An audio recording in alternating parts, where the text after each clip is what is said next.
Welcome back students to my channel Juicy Brains. I am Dr. Yashna Marks and today we will discuss the last part or section of the cash flow statement in which we will discuss certain adjustment which is very simple which is related to provision for taxation. बाकी सारे adjustments को हमने discuss कर लिया था. So more or less cash flow statement का अगर question आएगा exam में तो इतने ही adjustments आपसे पूछे जाएंगे. They might twist it a little bit, कुछ indirect way में आपको दे सकते हैं, बट ऑल टुगेदर हमने सारे एडजस्टमेंट्स को कवर कर लिया है. एक लास्ट एडजस्टमेंट आज रह रहा है, that is provision for taxation.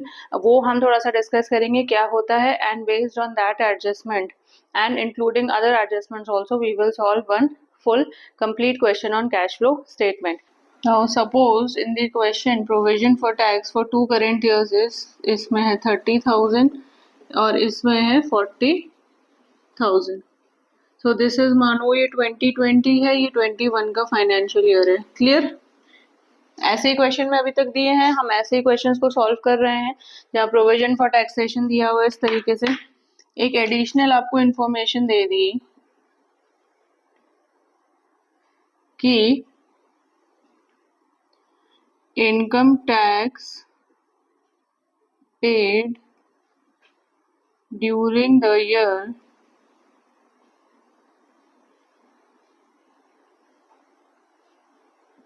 Is suppose 10,000.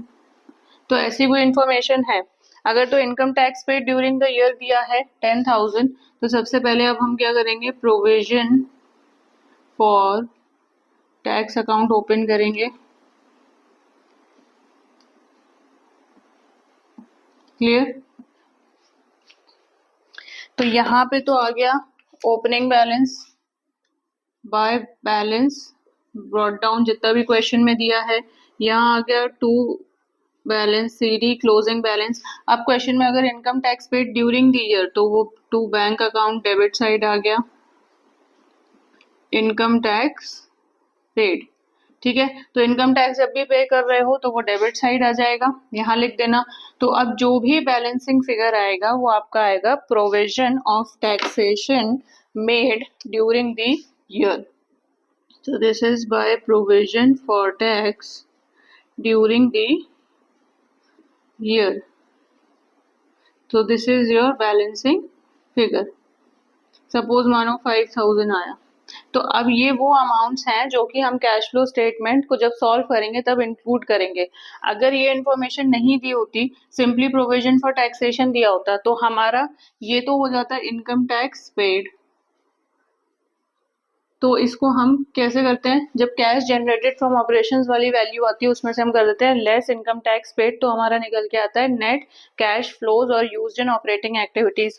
तो ये तो वो अमाउंट है नेट इनकम टैक्स पेड. ये है इन प्रोविजन फॉर इनकम टैक्स. ठीक है, so this provision for income tax is used जब हम नेट प्रॉफिट बिफोर टैक्स से कैलकुलेशन करते हैं. क्लियर? तो अगर तो ये आपको ये एडिशनल इन्फॉर्मेशन नहीं दी तो यू नो कि कौन सा इनकम टैक्स पेड वाला अमाउंट है और कौन सा प्रोविजन वाला अमाउंट है. क्लियर? ये हम डिस्कस कर चुके हैं. अब आ जाओ income tax paid during the year. ठीक है, अगर ये अमाउंट दी है तब हमें प्रोविजन फॉर इनकम टैक्स बनाना पड़ेगा अकाउंट, और उस केस में opening balance closing balance income tax paid during the year debit side, जो भी बैलेंसिंग फिगर आएगा अब वो होगा प्रोविजन फॉर टैक्सेशन. सो अब यहाँ पे जो इनिशियली हम इनकम टैक्स पेड 40,000 कंसिडर कर रहे थे, अब इनकम टैक्स पेड में हम सपोज यहाँ 10,000 है, तो अब 10,000 जब हम कैश फ्लो स्टेटमेंट को सॉल्व करेंगे तो अब 10,000 कंसिडर करेंगे. क्लियर? और provision for taxation during the year initially हम 30,000 कंसिडर कर रहे थे, अब 5,000 करेंगे. तो अब ये डिफरेंस क्लियर हो गया, पता चल गया कि किस तरीके से प्रोविजन फॉर टैक्सेशन का अकाउंट जब बनाना होता है तो कैसे फिगर्स निकालते हैं, कैसे बैलेंसिंग फिगर होता है, क्या income tax paid during the year है, provision for income tax during the year कैसे कैलकुलेट होता है. एक चीज और देख लो, अगर इसका जस्ट ऑपोजिट है, मानो ये अकाउंट हमने बना दिया और अब आपको एडिशनल इंफॉर्मेशन में दिया है provision for tax during the year. Suppose आपको दिया है 45,000। अब एडिशनल इन्फॉर्मेशन थोड़ी चेंज हो गई, यहाँ था income tax paid during the year, यहाँ है provision for tax made during the year, तो वैसे ही होगा सब कुछ। Sorry, this is by balance वेडी, ये ओपनिंग बैलेंस हो गया आपका, ये क्लोजिंग बैलेंस हो गया, ठीक है। अब क्योंकि provision during the year, provision for tax during the year दिया है, तो हम इसको यहाँ लिख लेंगे बाय प्रोविजन फॉर टैक्स, यहाँ आ गया। तो अब जो भी बैलेंसिंग फिगर निकल के आएगा वो होगा हमारा income tax paid during the year, income tax paid, और ये है हमारा बैलेंसिंग फिगर। समझ में आया क्या डिफरेंस है? दोनों ही केसेस इंपॉर्टेंट हैं। This is case 1, this is case 2। तो अब अगर ये केस होता है तो प्रोविजन फॉर टैक्सेशन सपोज कितना था यहाँ 45,000, तो अब ये प्रोविजन फॉर टैक्सेशन पहले हम ये कंसिडर कर रहे थे, ये वाला 30,000, अब हम कंसिडर करेंगे 45,000। Initially we were considering income tax paid 40,000, now we will consider, suppose यहाँ पे आ गया 12,000, तो अब ये 12,000 को हम कंसिडर करेंगे। So these are the two adjustments related to provision for tax. जो क्वेश्चन में अगर आ रहा है तो आपको ये सेपरेट अकाउंट्स बनाने पड़ेंगे based on the information they are giving you. अगर इनकम टैक्स पेड है तो प्रोविजन निकलेगा, अगर प्रोविजन फॉर टैक्स गिवन है तो income tax paid during the year you have to calculate. Clear? तो ये वाला एडजस्टमेंट आई होप आपको क्लियर हो गया होगा। बाकी जितने सारे एडजस्टमेंट्स थे related to accumulated depreciation, proposed dividend, interim dividends, और जो एसेट अकाउंट से रिलेटेड और डेप्रिसिएशन के फॉर्मूला मेथड्स थे वो हम डिस्कस कर चुके हैं। So let's come to the question. ये क्वेश्चन को सॉल्व कर लेते हैं। So the question will be on your screen. It says, from the following balance sheets of Tarun Fashions Limited, prepare a cash flow statement. Now, two financial year is given 21 and 22. Shareholders funds दिए हैं आपको, non-current liabilities and current liabilities. Clear? देखो, current liabilities में short term provisions में provision for taxation का amount दिया है. Come to assets, non-current assets दिए हैं, current assets दिए हैं, and then notes are provided. It says long term borrowings में 15% debentures हैं, property plant and equipment में building के balances and plant and machinery के balances हैं, intangible assets में goodwill के balances हैं। additional information है, proposed dividend आपको previous year का और current year का दिया है, depreciation दिया है plant and machinery पे, gain on sale of a part of building दिया है, debentures redeem करे, और प्रोविजन फॉर टैक्स में ड्यूरिंग द ईयर 50,000। अब देखो इस क्वेश्चन में प्रोविजन फॉर टैक्स का हमें एडजस्टमेंट दिया है, that is provision for tax which was made during the year is 50,000। तो पहले हम जो भी हमें अकाउंट्स बनाने हैं वो हम बना लेते हैं, उसके बाद ही हम फॉर्मेट में आएंगे कैश फ्लो के। सो पहले बना लेते हैं प्रोविजन फॉर टैक्स अकाउंट, जो कि हमने अभी डिस्कस किया। Clear? So what does it says? देखो अब इसका ओपनिंग और क्लोजिंग बैलेंस देख लो कितना है क्वेश्चन में। so this is this is by balance BD, how much? 30,000, and to balance CD, how much? 42,000। Clear? और provision during the year was, तो अब वो यहाँ आ जाएगा, provision for tax during the year, you can write the entire thing, it is 50,000। ठीक, तो चलो इसे कैलकुलेट कर लेते हैं।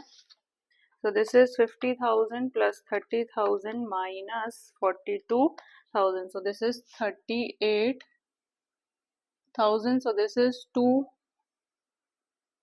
bank account balancing figure. This is income tax paid during the year. Clear? एक और बना लेते हैं। और क्या पूछा है हमें?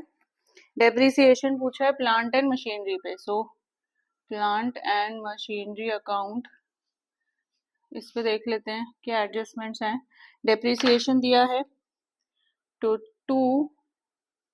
बैलेंस BD, ओपनिंग बैलेंस है प्लांट एंड मशीनरी का.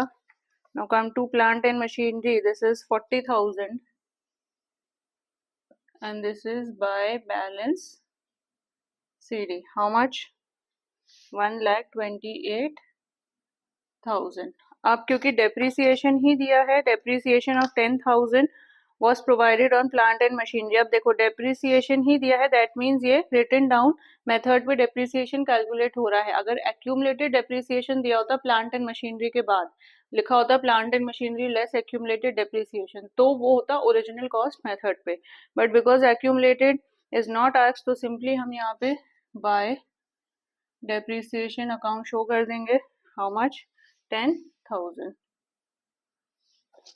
So this is 1,29,000, sorry, 1,38,000 minus 40,000. So this is 98. अब क्योंकि ये 98,000 डेबिट साइड आ रहा है, दैट मीन्स ये परचेज है, तो to bank account balancing figure being purchase. अगर ये बैलेंसिंग फिगर यहाँ आ रहा होता क्रेडिट साइड, तो वो होता सेल्स, कि हमने सेल इतने में करी. क्लियर? अच्छा, gain on cell of part of building, तो बिल्डिंग अकाउंट भी बना लेते हैं. So you see in this question how adjustments are given, and before starting the complete solution for this cash flow, हमें कैसे अलग अलग अकाउंट्स मेंटेन करने हैं. तो टू बैलेंस BD. अब बिल्डिंग कितना है देख लो, 1 lakh, and by balance CD कितना होगा ये? 80,000. Clear? Now gain on cell of part of the building. अब हमें पता है कि गेन हमेशा डेबिट साइड हम रिकॉर्ड करते हैं, तो to gain on sale account. Loss होता है तो क्रेडिट साइड में आ जाता है. गेन कितना है? 25,000. अब क्योंकि ना लॉस दिया है, ना सेल्स दिया है, ना कोई डेप्रिसिएशन दिया है, कुछ भी नहीं दिया है, तो हम इसे सिंपली बैलेंस कर लेंगे. Plus 25,000 minus 80,000. So this is 45,000. अब क्योंकि ये क्रेडिट साइड आया और कुछ भी नहीं है, तो ये बाय बैंक अकाउंट, ये आपका बैलेंसिंग फिगर तो है, but it is being sales. Clear? तो ये हमने ये बना लिए. चलो यहाँ पे हम साइड बाय साइड अब और कैलकुलेट कर लेते हैं. Now we can start with the question.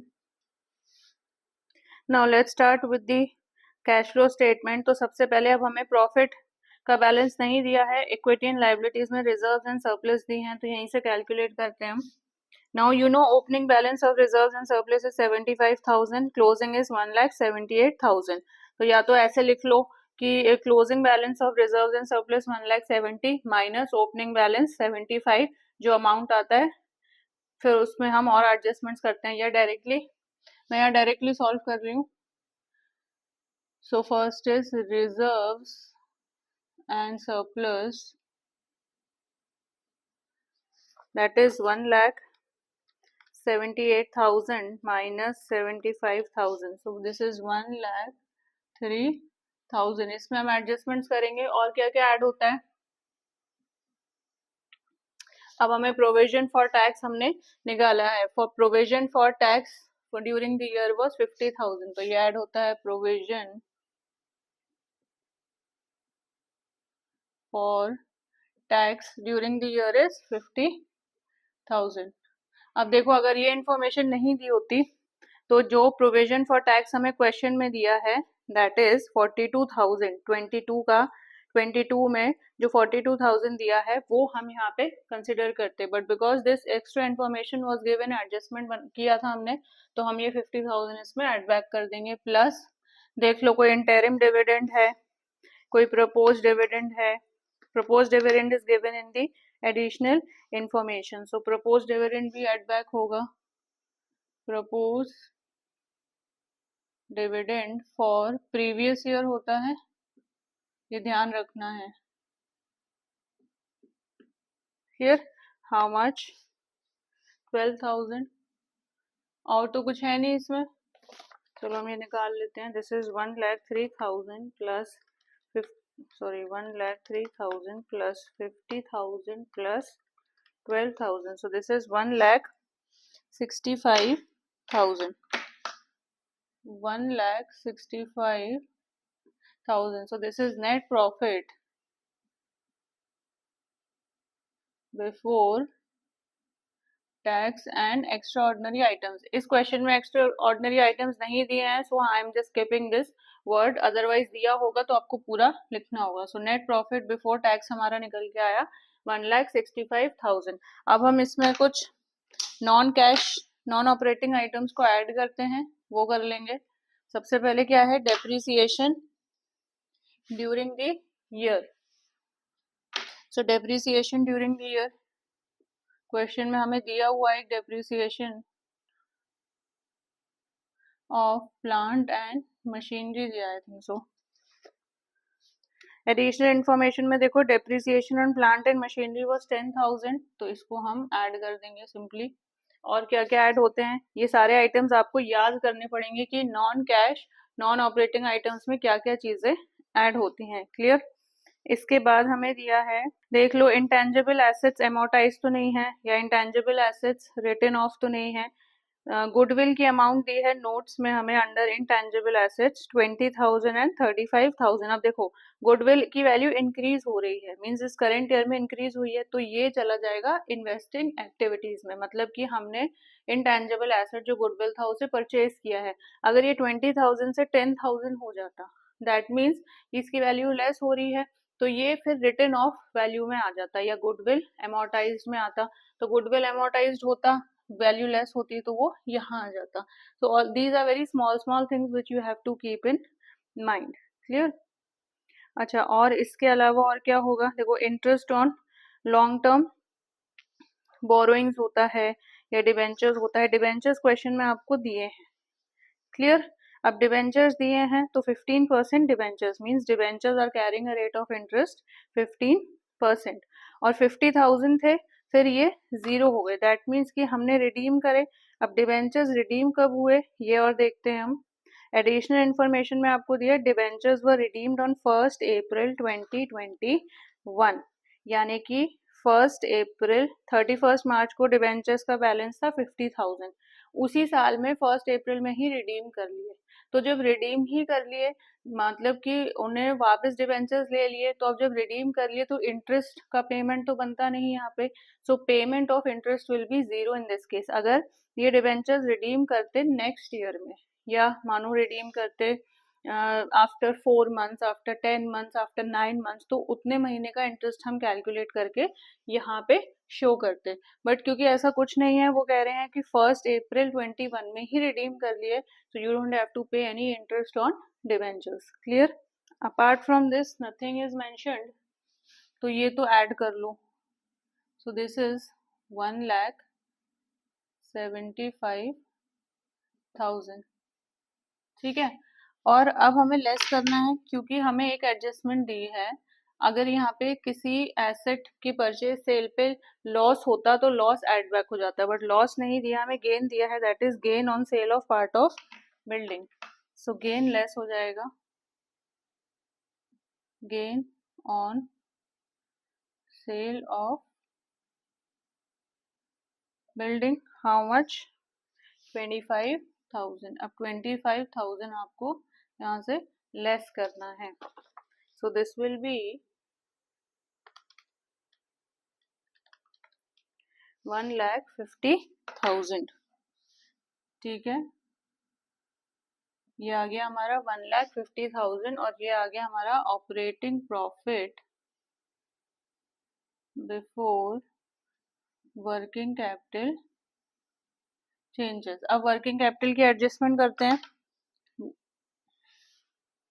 सो इसमें हम करेंगे add decrease in current assets and increase in current liabilities, यही कर रहे थे अभी तक. ठीक है. देखो अब करंट एसेट्स कहाँ डिक्रीज हो रहे हैं, करंट एसेट्स पे आ जाओ. इन्वेंट्री हमारी डिक्रीज हो रही है, so we will write inventory here.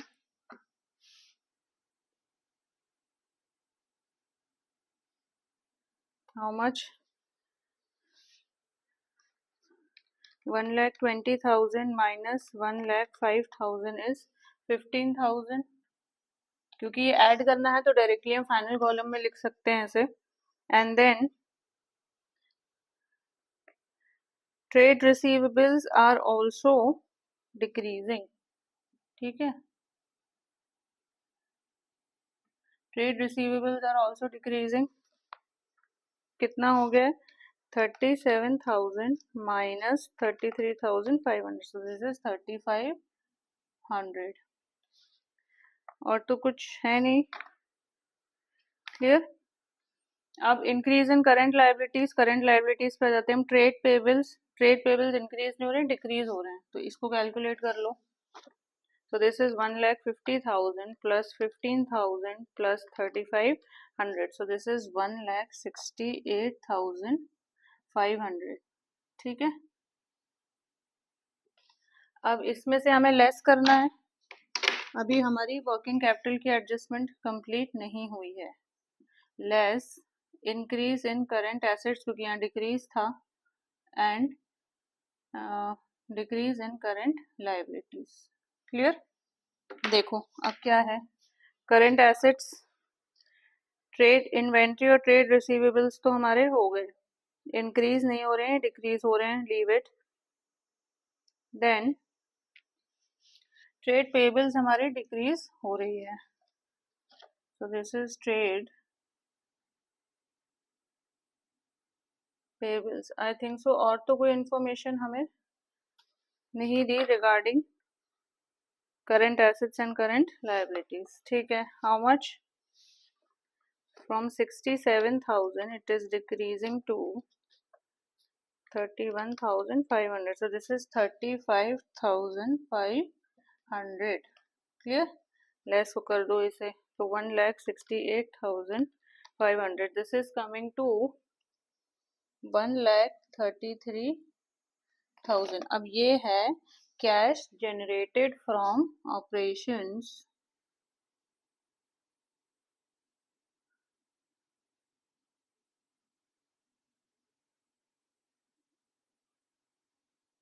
ठीक है, लेस लेस इसमें से हम इनकम टैक्स पे लेस करते हैं, इनकम टैक्स पेड। अब इनकम टैक्स पेड क्वेश्चन में दिया था, हमने निकाला था।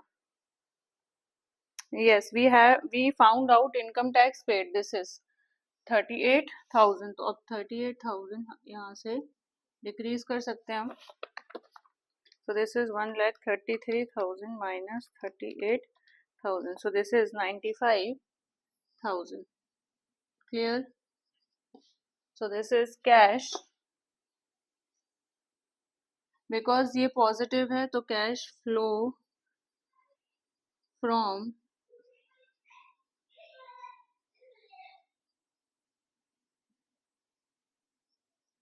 operating activities. Clear?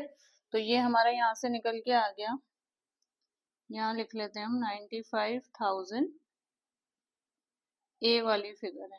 क्लियर। दूसरे पे आ जाओ। अब इन्वेस्टिंग एक्टिविटीज पे आ जाते हैं। तो इन्वेस्टिंग एक्टिविटीज में we have to consider buy and sell. So अब हमने एसेट अकाउंट के जो भी अकाउंट्स बनाए थे उसमें से purchase and sale we can calculate. Clear. यहाँ देख लो क्या हो रहा है, purchase of plant and machinery. तो पहले लिख लेते हैं हम purchase of plant and machinery, how much 98,000।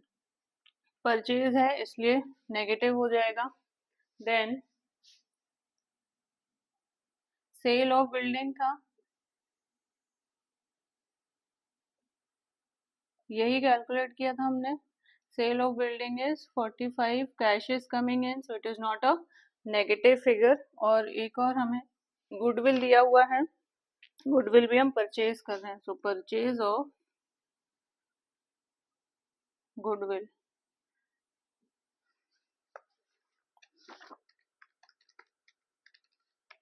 This is 15,000। क्योंकि परचेज है तो नेगेटिव फिगर है, कैलकुलेट कर लो। 15,000 plus 98,000 minus 45,000. So this is 68,000. ठीक है ना, क्योंकि ये नेगेटिव फिगर था, हमने ये माइनस माइनस को प्लस किया तो ये फिगर बड़ा था, इसलिए जो हमारा आंसर आया वो अब नेगेटिव फिगर ही है, तो इसको हम ब्रैकेट्स में लिखेंगे and this is cash used in investing activity. Clear. अब फाइनेंसिंग एक्टिविटी पे आ जाते हैं. पहला क्या होगा, शेयर्स देख लो, शेयर्स और कुछ डिबेंचर्स दिए, शेयर कैपिटल दिया है, इंक्रीज हो रहा है यानी कि इशू है, इशू ऑफ शेयर कैपिटल या issue of shares. This is 30,000. Clear. और क्या है, लॉन्ग टर्म बोरोइंग्स में डिबेंचर्स हमें दिए हैं, सो डिबेंचर्स रिडीम हो गए.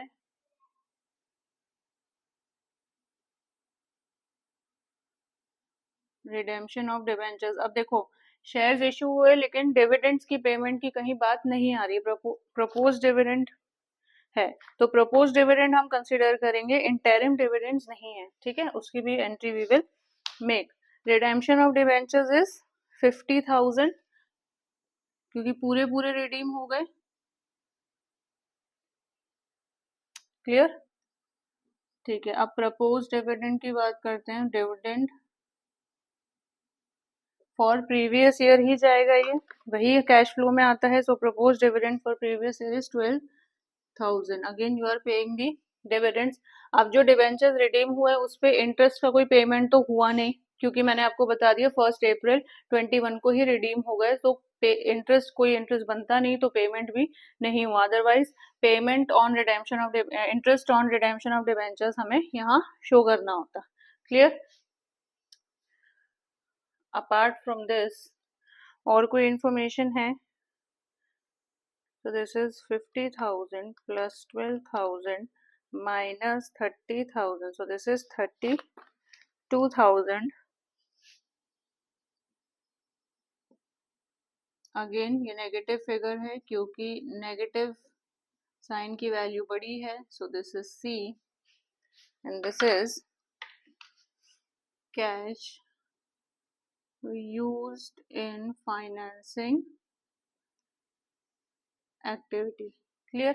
अब नेट इंक्रीज या डिक्रीज शो कर देते हैं हम. नेट इंक्रीज और decrease in cash and cash equivalents. तो A plus B plus C यही था. A आया हमारा 95,000 minus 95,000. Sorry this is not minus because cash flow from है. Clear. By mistake I have written the drawn the brackets. So this is 95. ये minus minus है तो पहले हम इसको कर लेते हैं. 68,000 plus 32,000. This is 1 lakh minus 95. So this is 5,000. अब ये 5,000 जो आ गया वो आ गया माइनस में, क्योंकि माइनस का 1 लाख था एंड अगेन 95 उसमें से हमें डिडक्ट करना पड़ा. देन अब हम यहाँ पे ऐड करेंगे. Let's use this one. Add opening balance of cash and cash equivalents. अब ओपनिंग, अब देखो कैश और कैश इक्विवेलेंट्स का ओपनिंग बैलेंस क्या दिया है, वो हमें under assets, under current assets जो C वाला ऑप्शन है वो आपको दिया है cash and cash equivalents that is 25,000. तो अब ये 25,000. क्लियर. और लास्ट में हमने कैलकुलेट कर लिया balance of cash and cash equivalents in the current year या at the end of the current year. One and the same thing. This will be your answer. अब ये कितना हो गया, पॉजिटिव 25,000, नेगेटिव 5,000 इज पॉजिटिव 20,000. जो question में भी आपको दिया है कैश एंड कैश इक्विवेलेंस का करंट बैलेंस है या क्लोजिंग बैलेंस है 20,000। मैंने आपको पहले भी बताया कि ऐसे ही हम आंसर को टैली करते हैं। So this is our answer. I hope so आपको ये क्वेश्चन क्लियर हो गया होगा किस तरीके से हमने एडजस्टमेंट्स को स्टेप बाय स्टेप पहले सेपरेट अकाउंट्स में शो किया। उसमें से हमें कुछ आइटम्स थे जो हमने कंसिडर किए, फाइंड करे, उसके बाद ही हमने पूरा क्वेश्चन को सॉल्व किया। So students, with this we have completed our cash flow statements. I hope आपको ये चैप्टर पूरा अच्छे से क्लियर हो गया होगा और मैंने कोशिश की है कि मैं आपको इस तरीके से एक्सप्लेन करूं कि ये और इंटरेस्टिंग हो और ज़्यादा ये आपके लिए टफ ना हो। इन the next class. So students, अगर आपको मेरा ये लेक्चर अच्छा लगा हो तो प्लीज़ इसे लाइक करें, इसे शेयर करें and do subscribe to my channel. See in the next lecture.